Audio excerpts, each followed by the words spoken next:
honestly don't have much to say about Jada and Tupac and this proposal, but all I do have to say is mental health is a real thing. It's real. Is lying, and I have the timeline to prove it, and I'm literally in the middle of moving. That's why I look raggedy, but I cannot handle these fucking lies anymore. Jada is currently on her Pay Attention to Me tour, and she is making all these wild claims, including that Tupac proposed to her while he was at Rikers. Really? The math isn't mathing, so let's take a look. Tupac was convicted of sexual assault charges on February 8th, 1995.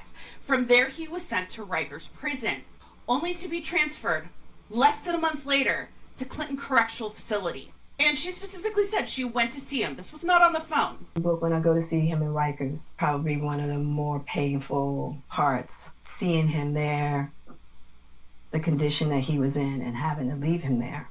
Cool. So prior to going into Rikers, Tupac already had a girlfriend named Keisha. He proposed to Keisha, her words, in a September 2011 interview.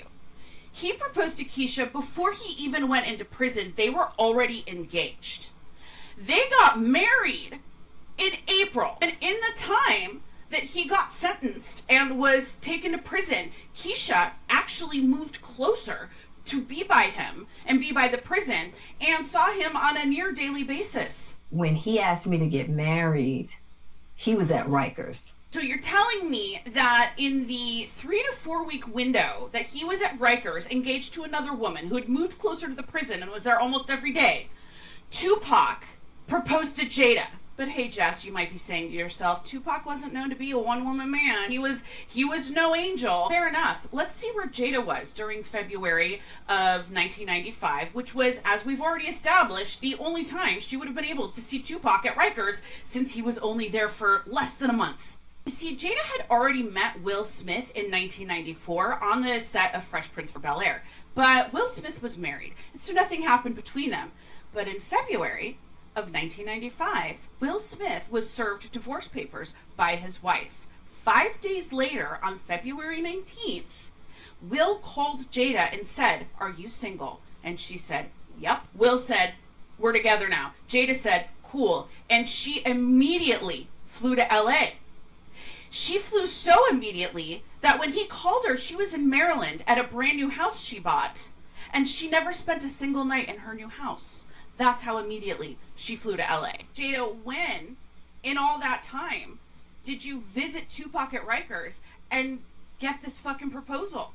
And for the record, Keisha and Tupac stayed married for about 10 months. They got their marriage annulled about 4 or 5 months after Tupac was released from prison. He was bailed out by Suge Knight.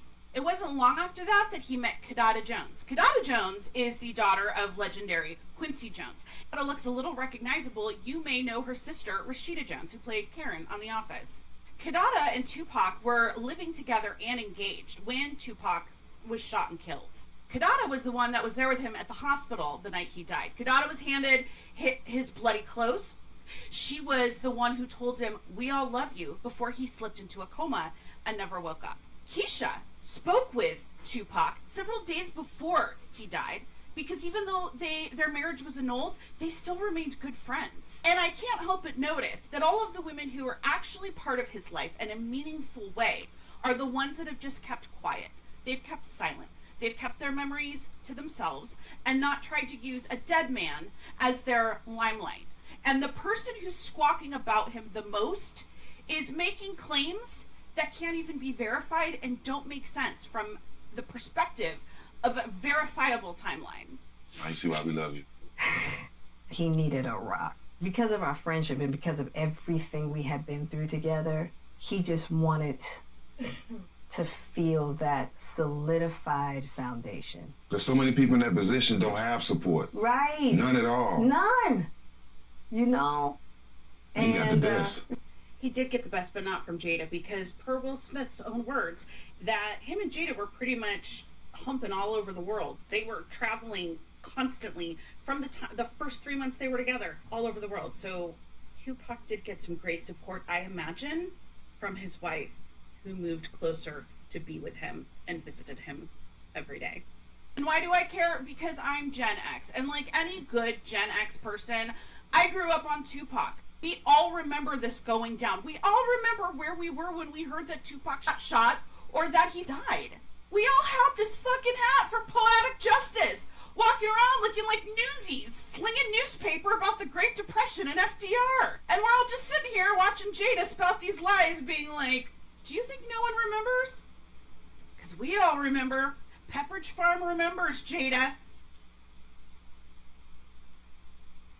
Like I said, I don't have much to say except mental health is a real thing. People are actually narcissists out here, delusional, and go take care of that. Go take care of that if you're going through any type of mental health issues. Yeah. Yeah. Until then, I'm out.